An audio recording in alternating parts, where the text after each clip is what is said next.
Hello students, today we will do the topic of motion in a straight line. Motion in straight line बात करेंगे। इसमें सबसे पहले बात कर लेते हैं स्टेट्स ऑफ बॉडी। बॉडी की जो स्टेट्स हैं वो क्या होंगी। बॉडी की दो स्टेट्स हो सकती हैं, या तो वो रेस्ट पे होगी या बॉडी इन मोशन। बात समझ में आ गई। Body will be in motion और it will be at rest. या तो वो रेस्ट पे होगी या तो वो मूव करेगी। तो कैसे पता लगेगा बॉडी रेस्ट पे है, कैसे कहेंगे कि बॉडी इन मोशन। तो दो तरीके की डेफिनेशन है। सबसे पहले बात करते हैं रेस्ट की, है ना, रेस्ट की स्टेट की। तो नोट कर लेना डेफिनेशन जो मैं बोल रहा हूँ, उसका वर्डिंग मीनिंग्स बुक में भी आप देख सकते हो। तो एक्चुअली क्या है कि रेस्ट बॉडी की स्टेट को कब कहेंगे कि body is at rest. A body is said to be at rest if it does not change its position with respect to surrounding with the passage of time. ठीक है, बात समझ में आ गई ना। तो यहां पे एक वर्ड डाला है, if it does not change its position with respect to surrounding with the passage of time. तो समझ में आ जाता है कि टाइम अगर पैसेज हो रहा है, टाइम तो लगातार चल ही रहा है ना, कंटिन्यूसली। ठीक है, अगर बॉडी की स्टेट चेंज नहीं हो रही है तो हम बोल देते हैं कि वो रेस्ट पे। लेकिन सराउंडिंग वर्ड डालना बहुत जरूरी होता है यहाँ पे, क्योंकि सराउंडिंग क्या होता है, जो उसे वो चीज को ऑब्जर्व कर रहा है। सपोज कर लो अब ये जो पेन है ना, सपोज कर लो इस टेबल के ऊपर रखा हुआ है पेन, ठीक है ना।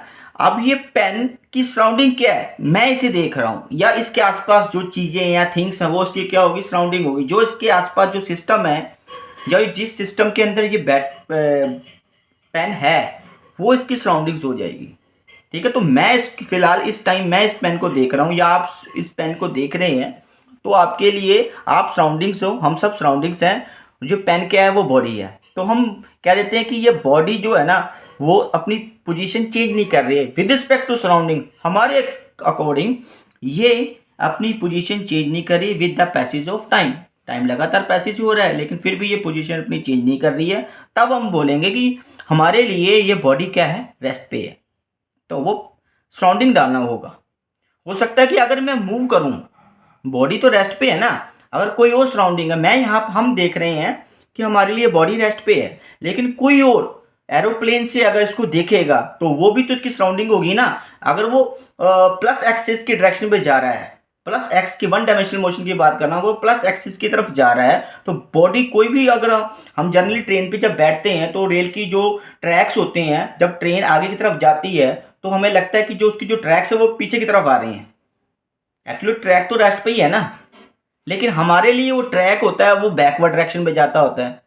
तो ये सारा का सारा सिस्टम सराउंडिंग का है कि सराउंडिंग ने जिसे देखना है उसके लिए वो बॉडी रेस्ट पे होगी या मोशन में होगी। किसी और सराउंडिंग के लिए वो मोशन में भी हो सकती है या रेस्ट पे। हमारे अकॉर्डिंग ये जो पेन है वो रेस्ट पे है, क्योंकि हम उसकी सराउंडिंग्स हैं।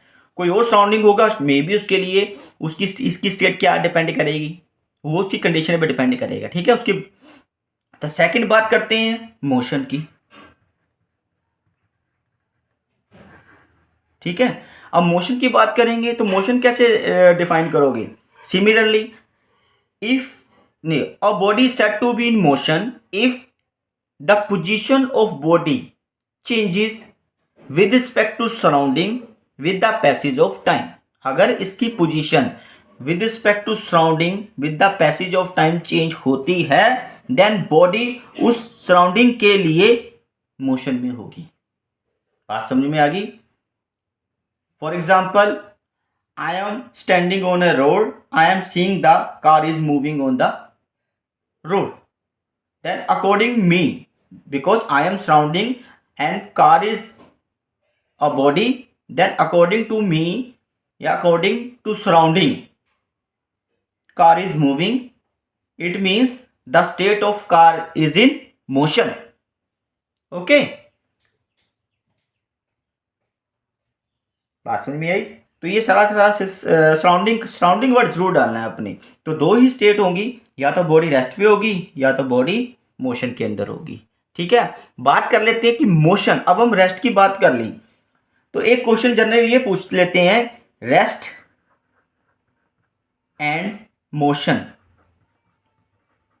Are relative. To each other. Explain करो। या इसका एक मतलब ये हो सकता है आपको, या तो ये सीधा सीधा कह सकते हैं कि rest and motion are relative to each other, या ये भी पूछ लेते हैं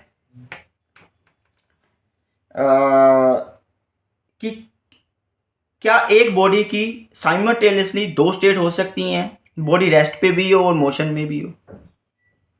can a body have two states, it will be at rest as well as in motion. होगी? देखो सोचो। तो यहां पे क्या लिखा हुआ है, rest and motion relative to each other, मतलब दोनों ही एक दूसरे के रिलेटिव हैं। इसको एग्जाम्पल सेटिस करते हैं कि क्या ये सच है लाइन। सपोज कर लो they are three passengers A B and C. Okay, they are three passengers A B and C. मैं क्या कह रहा हूं, two passenger both A and B are sitting on a train. दो पैसेंजर ट्रेन पे बैठे हैं, are sitting on a train, while C passenger is standing on platform. Standing है, ठीक है।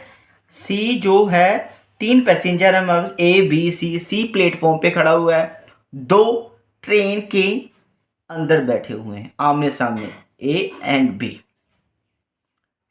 इफ ट्रेन इज मूविंग, अगर ट्रेन मूव कर रही है, इफ ट्रेन इज मूविंग, ये तो सभी जानते हैं कि ट्रेन मूव कर रही है, क्या प्लेटफॉर्म मूव करेगा?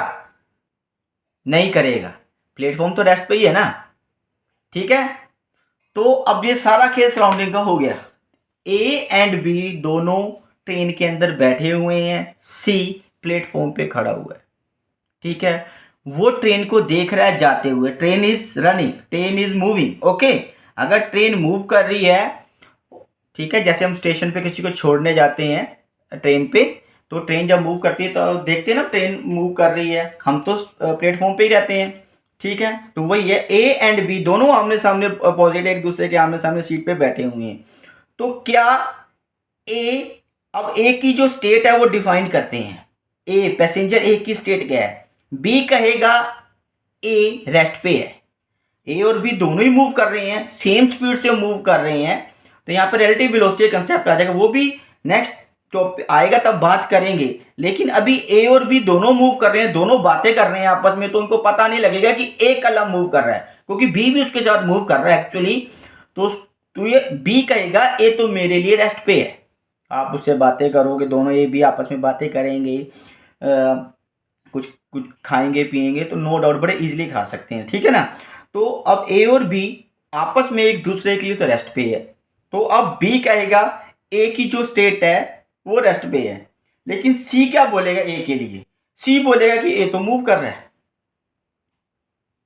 सी सराउंडिंग जो है उसके लिए ए मूव करेगा, बट बी सराउंडिंग के लिए ए रेस्ट पे है। इट मींस जो ए की जो स्टेट्स हैं साइमल्टेनियसली दो टाइप की होगी, या वो रेस्ट पे भी है किसी सराउंडिंग के लिए, और वो मोशन में भी है किसी सराउंडिंग के लिए। तो हम ये बोल सकते हैं ना, rest and motion are relative to each other.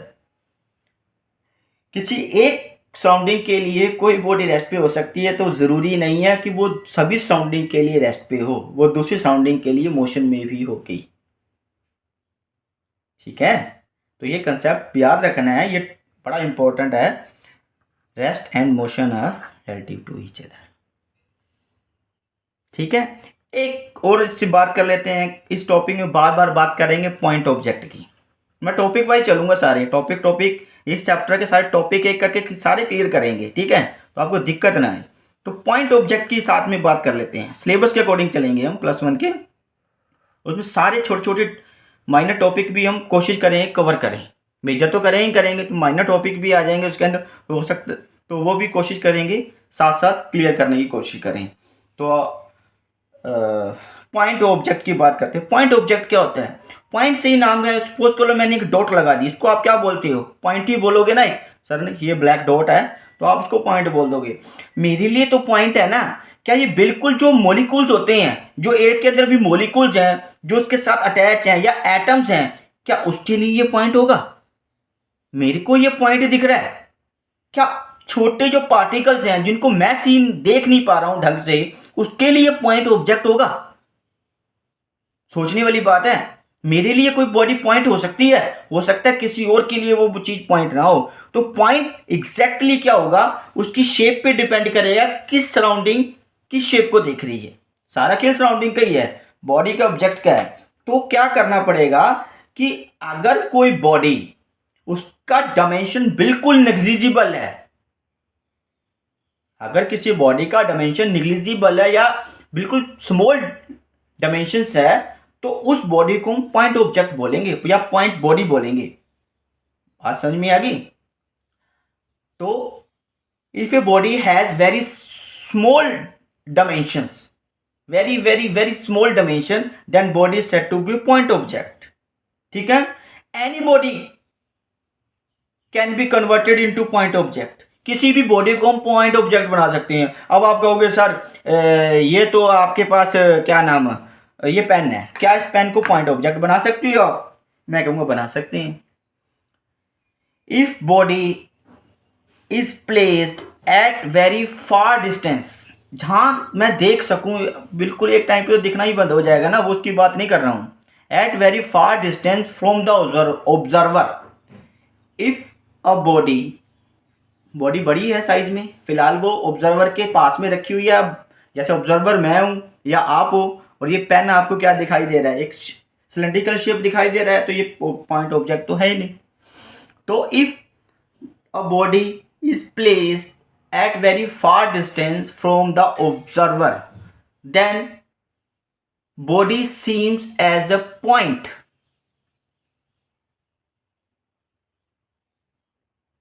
Body observer को क्या लगेगी?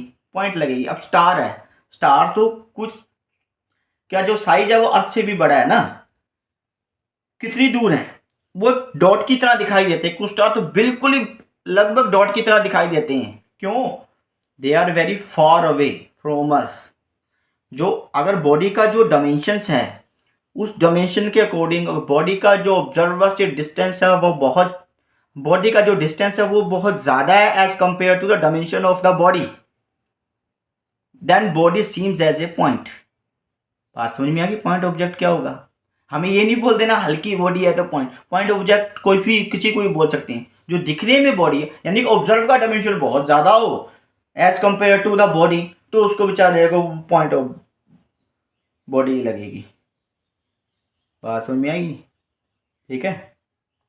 अब ऐसे कोई सपोज कर लो, एक शुगर का एक छोटा सा दाना ले लेते हैं हम, हमें बहुत छोटा दिखता है, लेकिन एक जो आंट होती है जो नीचे होती है, वो उसको उठाने में बड़ी दिक्कत होगी। उसके लिए पॉइंट ऑब्जेक्ट नहीं है वो चीज़, हमारे लिए वो पॉइंट है, क्योंकि ऑब्जर्वर का जो है वो साइज़ ज़्यादा है और उसके लिए वो साइज़ कम है, तो हमें वो छोटा दिखाई देगा।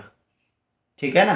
तो पॉइंट ऑब्जेक्ट क्या होगा? If a body is placed at very far distance from the observer as compare to its dimension, its means जो बॉडी का डायमेंशन है, ठीक है ना, then body seems as a, या body likes as a point object. बात समझिए? तो पॉइंट ऑब्जेक्ट इस तरह से बोलेगा वह। ठीक है। अब हम बात कर लेते हैं मोशंस की। मोशन स्ट्रेट लाइन की बात कर रहे हैं ना चैप्टर के अंदर। मोशन वन डायमेंशनल की बात करेंगे, टू डायमेंशनल भी हो सकता है, थ्री डायमेंशनल भी मोशन हो सकता है। तो वन डायमेंशनल मोशन कौन सा होगा? एग्जांपल की बात करो मोशन, वन डायमेंशनल मोशन की।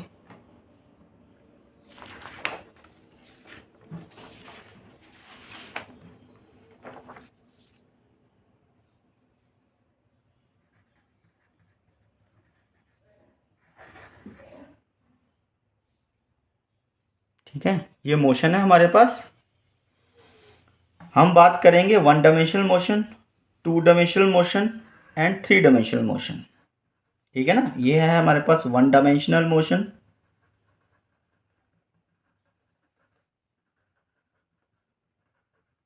टू डायमेंशनल मोशन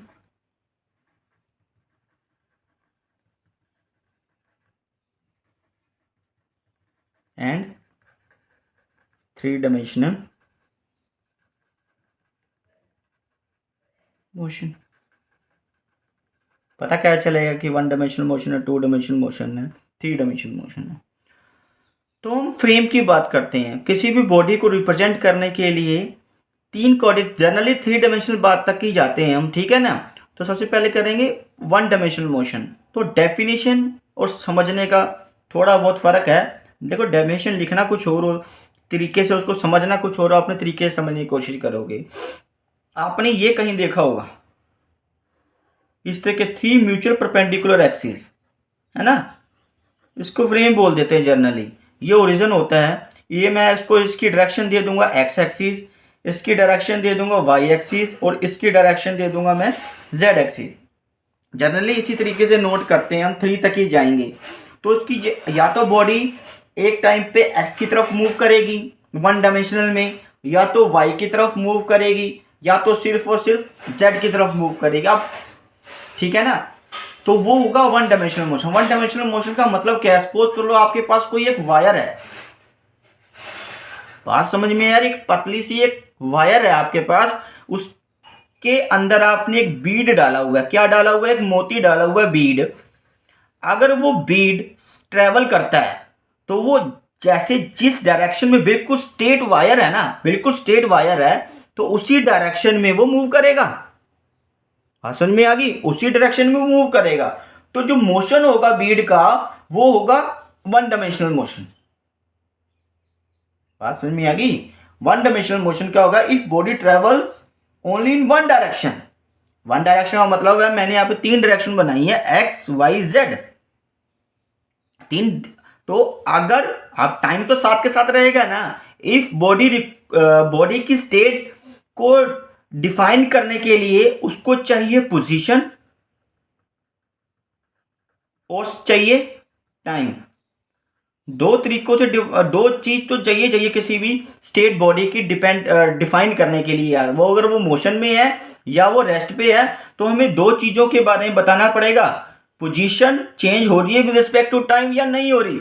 सराउंडिंग तो है ही है जिस फ्रेम में हम बैठे हैं। एटलीस्ट 2 तो चाहिए पोजीशन। और पोजीशन 3 है, एक्स वाई जेड मान के चल रहे हैं 3। अगर पोजीशन कोऑर्डिनेट सिर्फ हमें एक्स ही चाहिए और टाइम चाहिए, अगर ये कोऑर्डिनेट चाहिए किसी भी बॉडी की स्टेट को डिफाइन करने के लिए, then the motion of a body is 1 dimensional motion. If only 1 coordinate, इसको बोलते हैं कोऑर्डिनेट्स। कोऑर्डिनेट्स कितने हैं हमारे पास? इसको बोलते हैं कोऑर्डिनेट्स, पोजीशन कोऑर्डिनेट्स। कितने हैं हमारे पास? 3, एक्स वाई एंड जेड। ये 3 कोऑर्डिनेट्स है हमारे पास। अगर किसी भी बॉडी के मोशन को रिप्रेजेंट करने के लिए requires only 1 coordinates, then body, the motion of a body said to be 1 dimensional motion. ठीक है ना। If the state of a motion requires 2 coordinate, x y और वाई जेड और जेड एक्स, अगर 2 कोऑर्डिनेट की जरूरत पड़ रही है उसके पोजीशन को डिफाइन करने के लिए, टाइम तो साथ में होगा ही होगा, कंपलसरी है, तीनों में भी टाइम होगा। ठीक है ना। अगर 2 कोऑर्डिनेट्स की जरूरत पड़ रही है अगर मोशन को डिफाइन करने के लिए, तो जो बॉडी का जो मोशन होगा वो 2 डायमेंशनल होगा।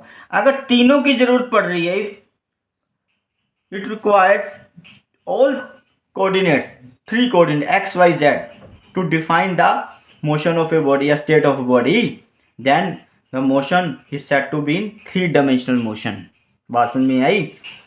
तो अब 2 डायमेंशनल मोशन की तो बात कर सकते हैं ना। सपोज कर लो हमारे पास ये फ्लोर है हमारे घर का, या जिस हाउस में, मकान में हम रह रहे हैं उसका एक फ्लोर है ना। सपोज कर लो मैं रेक्टेंगुलर शेप बना रहा हूँ, उसके ऊपर इस तरह की फॉर्म में 3 डायमेंशनल की मोशन में, या सपोज कर लो मैं आपके लिए कुछ लेके आता हूँ, वेट कर रहा हूँ,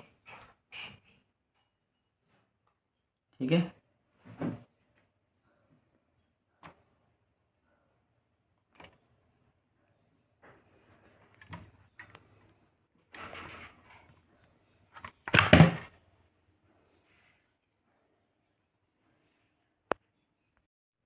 तो ये देखो, ये हमारे पास एक क्यूबिक और बॉक्स है। सपोज कर लीजिए आपके पास जो नीचे वाला है वो फ्लोर है, ऊपर वाली रूफ है, अंदर एक हाउस है। पास ये दिख रहा है ना आपको, ये क्यूबिकल शेप में। तो हमारा घर भी कुछ इस तरह की शेप में हो सकता है, तो क्यूबोइडल शेप में या क्यूब चैनल की बात कर रहे हैं, तो जो नीचे वाला जो फ्लोर है वो 2 डायमेंशनल होगा। कैसे होगा? सपोज कर लो, या तो ये आपके पास सपोज कर लो एक्स एक्सिस ले लो, ये आपके साथ ले लो कौन सी, वाई एक्सिस ले लो, ये जो तीसरी जो एक्सिस होगी उसको हमने मान लिया ऊपर की तरफ जो जाती है जेड एक्सिस। बात समझ में आ रही है? ये जो एक्सिस है सपोज फिर ऐसे होगा ना, तीनों ये ओरिजिन होगी, ये एक्स एक्सिस होगी, ये वाई एक्सिस होगी, और ये क्या हो गया इसके साथ जेड एक्सिस होगी। तो नीचे वाला जो फ्लोर हो गया वो प्लेन कौन सा होगा? एक्स वाई प्लेन हो गया। अब उसके ऊपर कोई भी टॉय अगर प्ले कर रहा है या कोई कार चल रही है, रोड की बात कर लेते हैं, तो वो एक्स वाई प्लेन में मूव करेगी। इट मीन्स एक्स और वाई दो कोऑर्डिनेट चाहिए उसकी पोजीशन को डिफाइन करें। टाइम तो है साथ में, लेकिन पोजीशन कोऑर्डिनेट कितने चाहिए? एक्स और Y. It means 2 dimensional motion. अगर हम if car is running on the road, we are also driving any vehicle, या we are running on the track, then the जो हमारा सबका जो मोशन है कार का वो क्या होगा? 2 डायमेंशनल मोशन। 3 डायमेंशन में क्या होगा? प्लेन की बात कर लेते हैं। If plane fly in the air, उड़ रहा है, तो it requires all 3 coordinates, x भी चाहिए, वाई भी चाहिए, जेड भी चाहिए। देन 3 डायमेंशनल मोशन की जिसे हम बात करते हैं ना, 3D की जो बात करते हैं, 3D आ रहा है तो एक्स वाई जेड। आजकल तो क्रिकेट मैच के जो कैमरेज हैं वो भी 3D दिखाते हैं। जब फील्डर जा रहा है या आ रहा है तो उसकी साउंडिंग भी चेंज होती है, और वो जो 2 डायमेंशनल है जो उसकी जो वॉकिंग है वो भी चेंज हो रही है, और कैमरा कुछ इस तरह से ऑडियंस की भी पोजीशन है वो भी चेंज कर रहा है, तो वो 3D मोशन को पूरा दिखाता है वो। ठीक है ना? तो अगर एक कोऑर्डिनेट चाहिए 1 डायमेंशनल, 2 चाहिए 2 डायमेंशनल, और तीनों चाहिए तो 3 डायमेंशनल। पास में आ गई है। Birds flying in the sky 3 dimensional है। ठीक है। Motion of a beats in a wire, state wire 1 dimensional है। 2 dimension car running on a road, train running on a track, 2 dimensional motion. ठीक है, बात समझ में आ गई मोशन की। अब बड़ा ही इंपॉर्टेंट आगे हैं हमारे पास, छोटे छोटे टॉपिक से आते हैं। डिस्टेंस और डिस्प्लेसमेंट की बात करेंगे इसी में। तो डिस्टेंस की जो बात करें, डिस्टेंस क्या हो जाएगा? अब डिस्टेंस और डिस्प्लेसमेंट कुछ सेम ही है, तो डिस्टेंस की पहले बात करते हैं। डिस्टेंस की डेफिनेशन देख लेते हैं। डिस्टेंस की डेफिनेशन क्या होगी? डिस्टेंस को कैसे लिखते हो आप? The total path length, the total path length covered by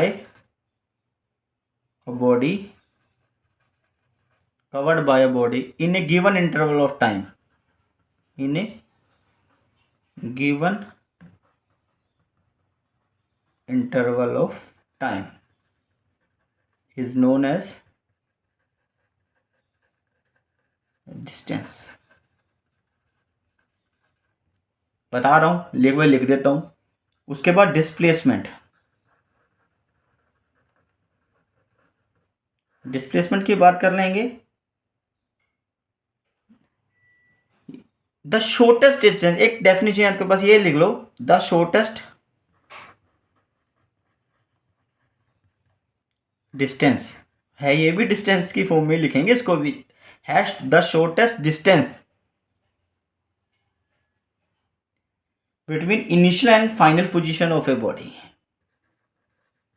between मैं इस तरीके से लिखता हूं, between initial and final position of body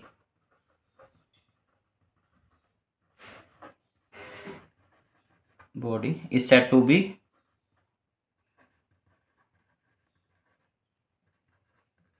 displacement।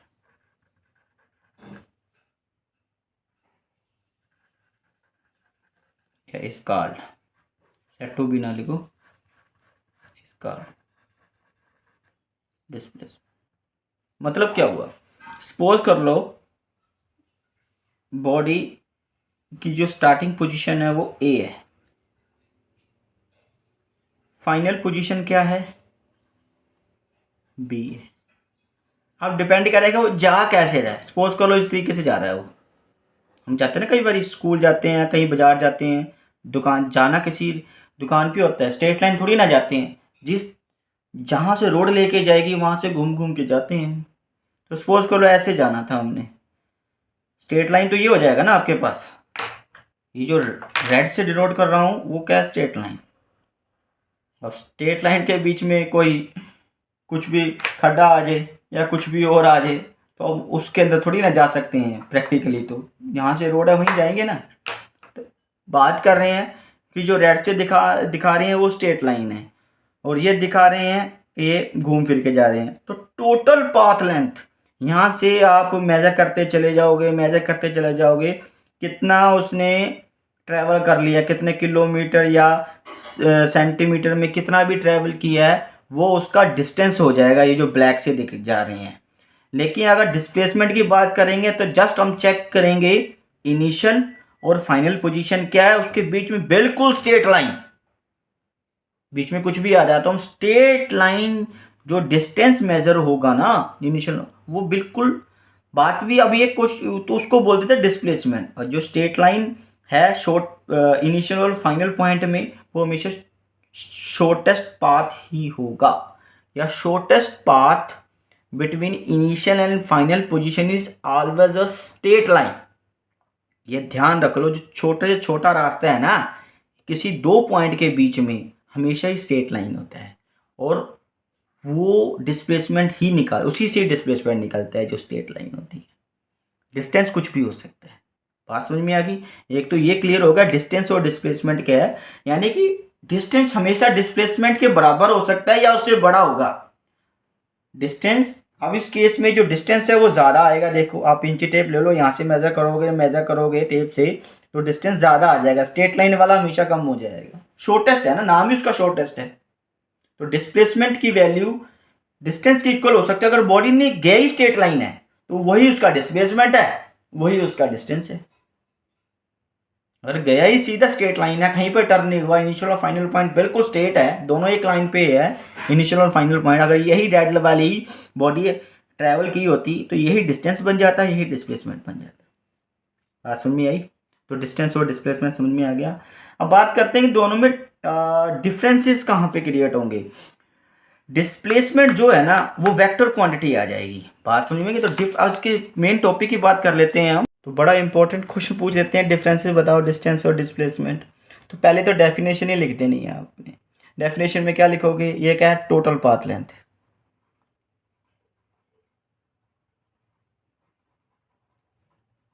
Covered by body in a given interval of time.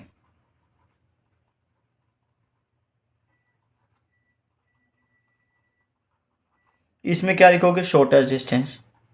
ये क्या है आपके पास, शॉर्टेस्ट डिस्टेंस होगा बिटवीन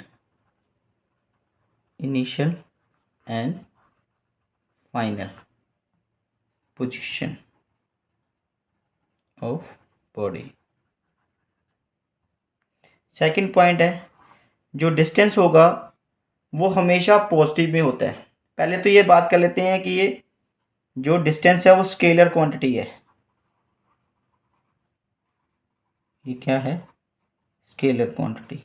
ये क्या है, वेक्टर क्वांटिटी। ये क्या है आपके पास, वेक्टर क्वांटिटी।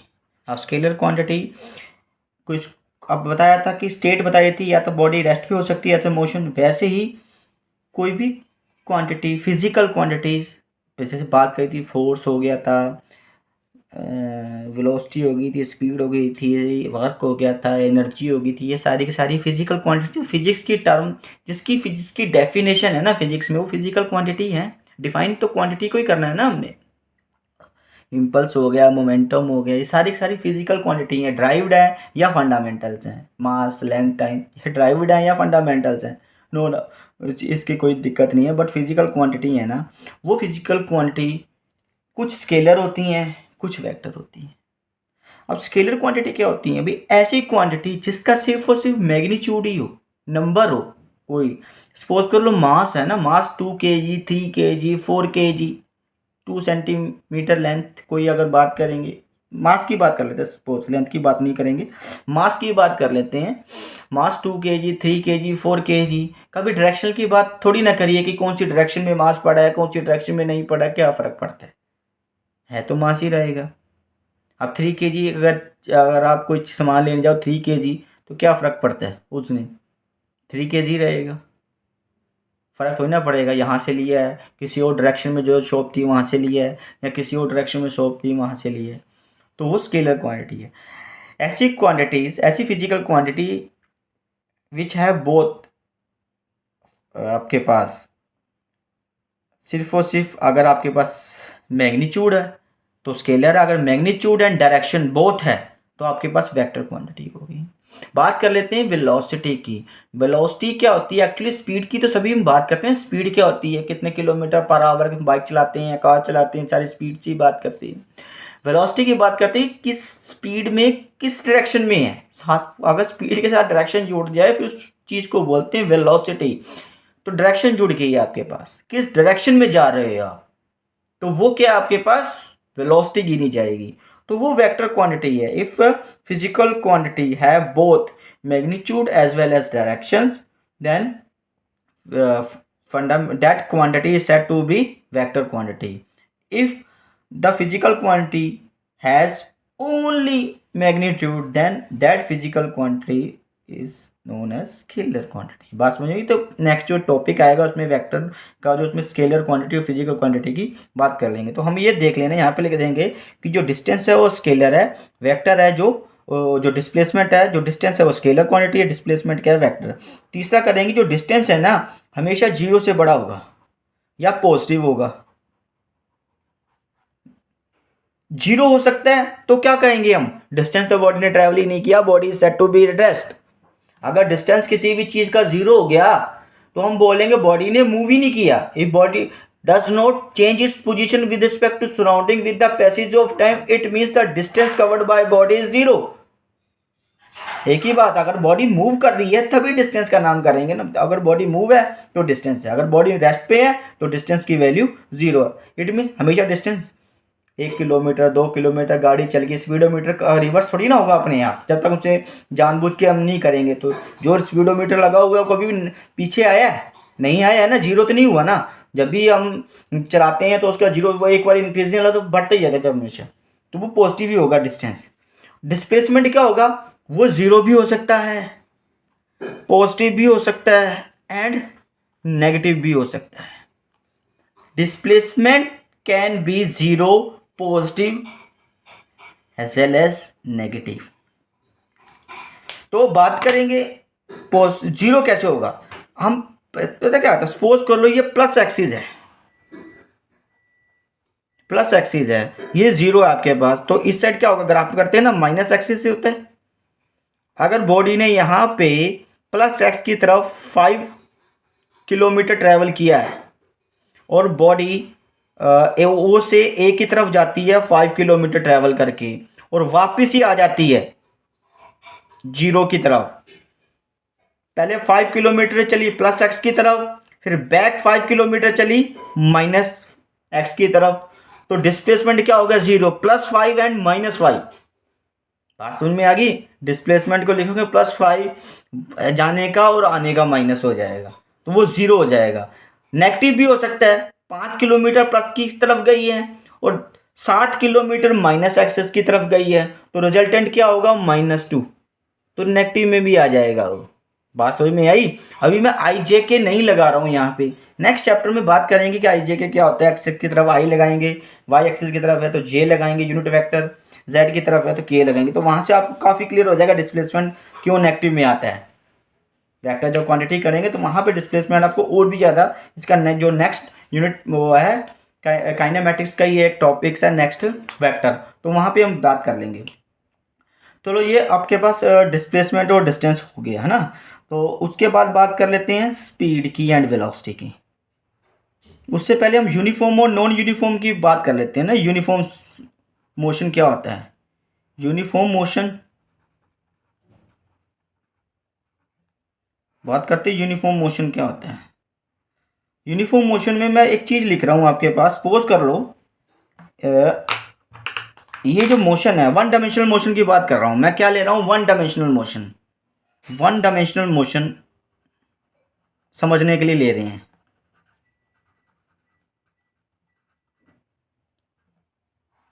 ये आपके पास ये वन डायमेंशनल मोशन है, ठीक है। ये आपके पास ए पोजीशन, ये आपके पास बी पोजीशन, ये आपके पास क्या है, सी पोजीशन, ये आपके पास डी पोजीशन है, और ये ई पोजीशन है। जो ए और बी का जो है डिस्टेंस या डिस्पोजिशन, ये 2 मीटर है, ये भी आपस में कितना दूर, 2 मीटर है, 2 मीटर, 2 मीटर। बात समझ में आई। अब इसकी पोजीशन को मैं नोट कर रहा हूं, सपोज कर लो x1। बी पे जो पोजीशन है बॉडी की वो के रिप्रेजेंट कर रहा हूं मैं x2। सी पे जो पोजीशन है I am representing with the x3, and D की जो डी पे जो पोजीशन है मैं x4, ई पे जो पोजीशन है मैं लिख रहा हूं x5।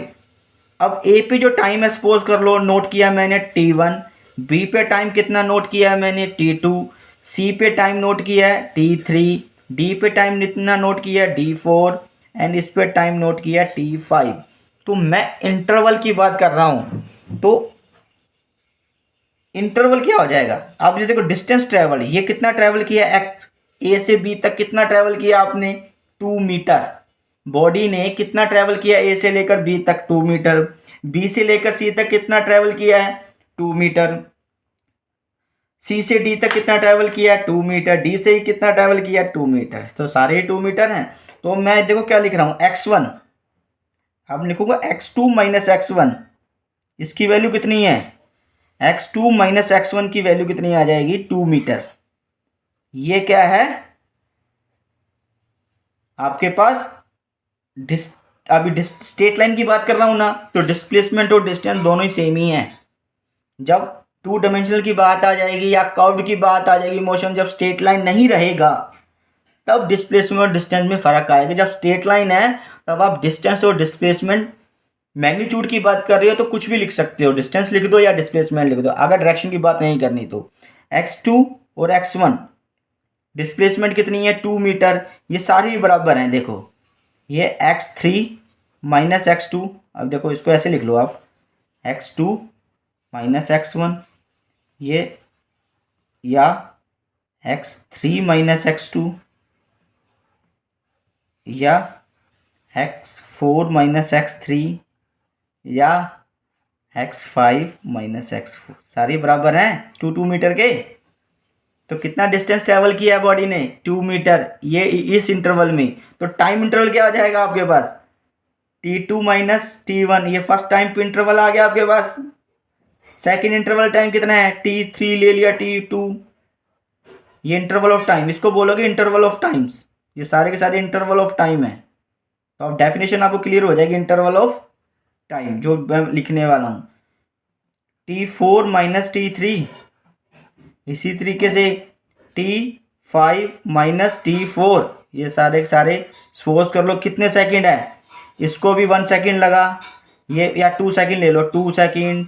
ये t2 से t3 जाने में कितना लगा, 2 सेकंड लगा। t3 से t4 जाने में कितना लगा टाइम, 2 सेकंड। t4 से t5 में कितना टाइम लगा, 2 सेकंड। तो सारे के सारे इंटरवल कितने हैं, 2 सेकंड के हैं। तो ये इंटरवल्स होगी, इनको बोलते हैं इंटरवल्स।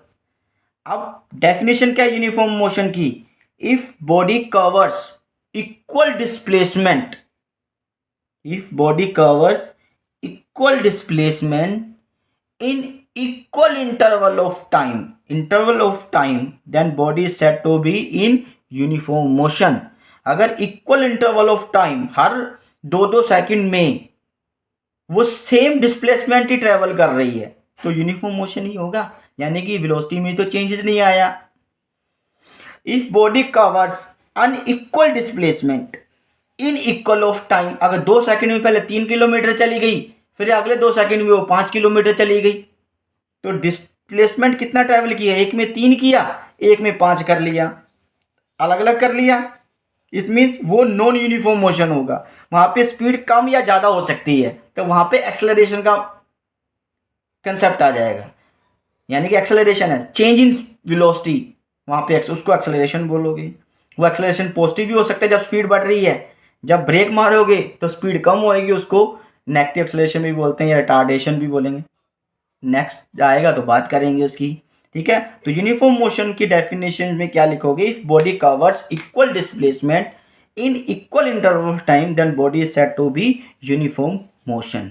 तो आपके पास देखो डिस्टेंस हो गया, डिस्प्लेसमेंट हो गया, यूनिफॉर्म मोशन की बात कर ली है आपने। यूनिफॉर्म मोशन को एक स्ट्रेट लाइन से लिख दोगे आप, स्ट्रेट लाइन है तो यूनिफॉर्म मोशन है, अगर स्ट्रेट लाइन नहीं है पोजीशन टाइम ग्राफ की बात करेंगे। तो पोजीशन टाइम ग्राफ में आप पोजीशन टाइम ग्राफ, ये आपके पास पोजीशन है, ये टाइम है। ग्राफ में रिप्रेजेंट करना है आपने, किसको रिप्रेजेंट करना है, यूनिफॉर्म मोशन को। ये अगर आपको पूछ लिया जाए यूनिफॉर्म मोशन रिप्रेजेंट करो, तो मैं जनरली क्या करता हूँ, इधर टाइम ले लेता हूँ एक्स एक्सिस पे, वाई एक्सिस पे क्या ले लेता हूँ मैं, पोजीशन। तो ये आपके पास क्या है, स्ट्रेट लाइन। ये क्या है आपके पास, स्ट्रेट लाइन। तो क्या क्या लिख रहा हूँ ध्यान से देखो, ये जो equal of interval of time लिख रहा हूँ, यहाँ पे टाइम क्या आ जाएगा t1, यहाँ पे मैं टाइम ले लेता हूँ कितना t2, और यहाँ पे मैं टाइम ले लेता हूँ कितना t3। इसकी जो पोजीशन है t1 पे x1, t2 पे पोजीशन कितनी है x2, t3 पे पोजीशन कितनी है x3। तो अगर तो x2 माइनस x1 और x3 minus x2 equal interval of displacement है ना, ये बराबर है ऊपर से t2 minus t1 time interval ये हो गया, t3 माइनस t2, ये दोनों बराबर हैं। अगर ये कंडीशन आप लिख दोगे, it means t2 minus t1 में कितना ट्रेवल किया उसने, x2 माइनस x1। इस इंटरवल में कितना ट्रेवल किया उसने, x3 minus x2।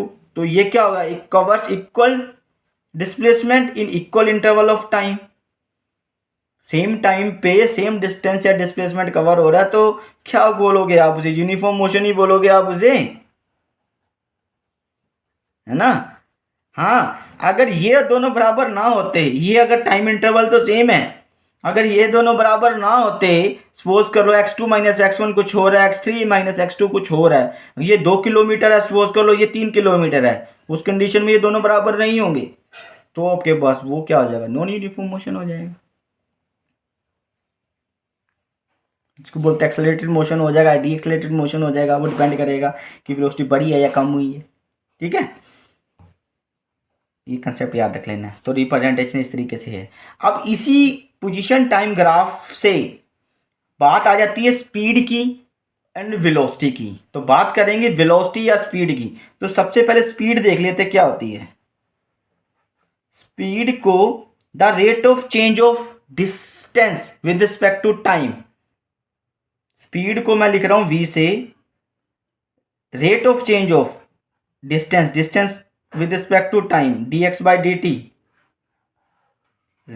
Time rate of change, derivative को बोलते हैं rate of change of dx by dt, ठीक है ना, इसको बोलोगे स्पीड। वेलोसिटी भी यही है, बताएंगे क्या होती है। अगर आपके पास स्पीड जनरली क्या लिखते हो आप, इसको ऐसे लिखो, डिस्टेंस चेंज इन पोजीशन क्या हो गया, या तो डिस्टेंस हो गया या तो डिस्प्लेसमेंट होगा। अगर स्पीड है तो डिस्टेंस लिखूंगा क्योंकि ये भी स्केलर है, स्पीड भी स्केलर है, स्पीड स्केलर है और वेलोसिटी क्या है, वेक्टर। ये क्या हो जाएगा, टाइम इंटरवल, ठीक है। ऐसे ही बात करेंगे वेलोसिटी की, वेलोसिटी को भी यही लिखेंगे, उस पर वेक्टर डाल देंगे वेलोसिटी के ऊपर, मतलब इसके साथ डायरेक्शन है, या इसके ऊपर ये चीज लिखोगे आप dx by dt, time always scalar. जो डिस्प्लेसमेंट की बात करोगे आप, जब वेलोसिटी लिखोगे ना तो ये लिखोगे आप, डिस्टेंस है तो यहां पे लिखोगे डिस्प्लेसमेंट अपॉन टाइम। पता लग गया स्पीड का और वेलोसिटी का फर्क। The rate of change of distance with respect to time is known as speed, the rate of change of displacement with respect to time is known as velocity. दोनों के units क्या हो जाएंगे, अगर मैं इसके यूनिट्स निकालना चाहूँ, डिस्टेंस के यूनिट्स क्या होगा, SI मीटर, टाइम का क्या होगा सेकंड, तो मीटर पर सेकंड SI यूनिट हो गया।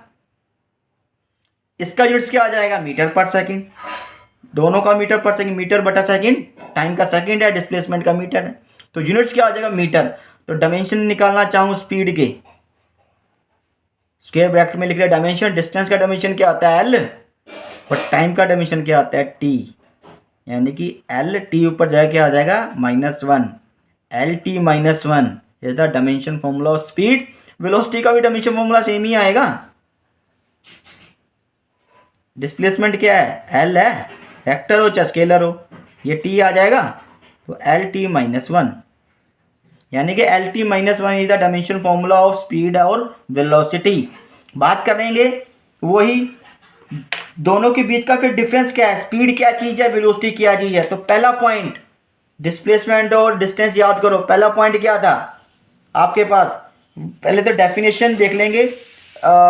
Rate of change of speed क्या आ जाएगी, rate of change of distance but with respect to time. इधर वेलोसिटी में क्या लिखोगे, rate of change of displacement with time, ठीक है। उसके बाद बात करेंगे सेकंड पॉइंट की, स्पीड क्या है, it is a scalar quantity, velocity क्या है, it is a vector quantity. अगर स्केलर क्वांटिटी है तो डिस्टेंस की वैल्यू पॉजिटिव है तो स्पीड भी पॉजिटिव होगी, अगर जीरो है तो डिस्टेंस जीरो होगा तभी तो स्पीड जीरो होगी, इट मीन बॉडी रेस्ट पे है। अगर बॉडी मोशन में है तो speed can not be zero, if body is in motion then speed can not be zero. While displacement zero भी हो सकता है, नेगेटिव भी हो सकता है, पॉजिटिव भी हो सकता है। तो हम क्या लिखेंगे, velocity can be zero, positive and negative, but speed can not be negative, speed negative नहीं हो सकती। If body is in motion then speed can not be zero, if body is in motion then speed can not be zero, ठीक है। तो ये speed की बात कर ली, वेलोसिटी की बात कर ली है आपने। तो नेक्स्ट टॉपिक में बात करेंगे, उसके जब नेक्स्ट टॉपिक करेंगे नेक्स्ट वीडियो में करेंगे। Till then thanks.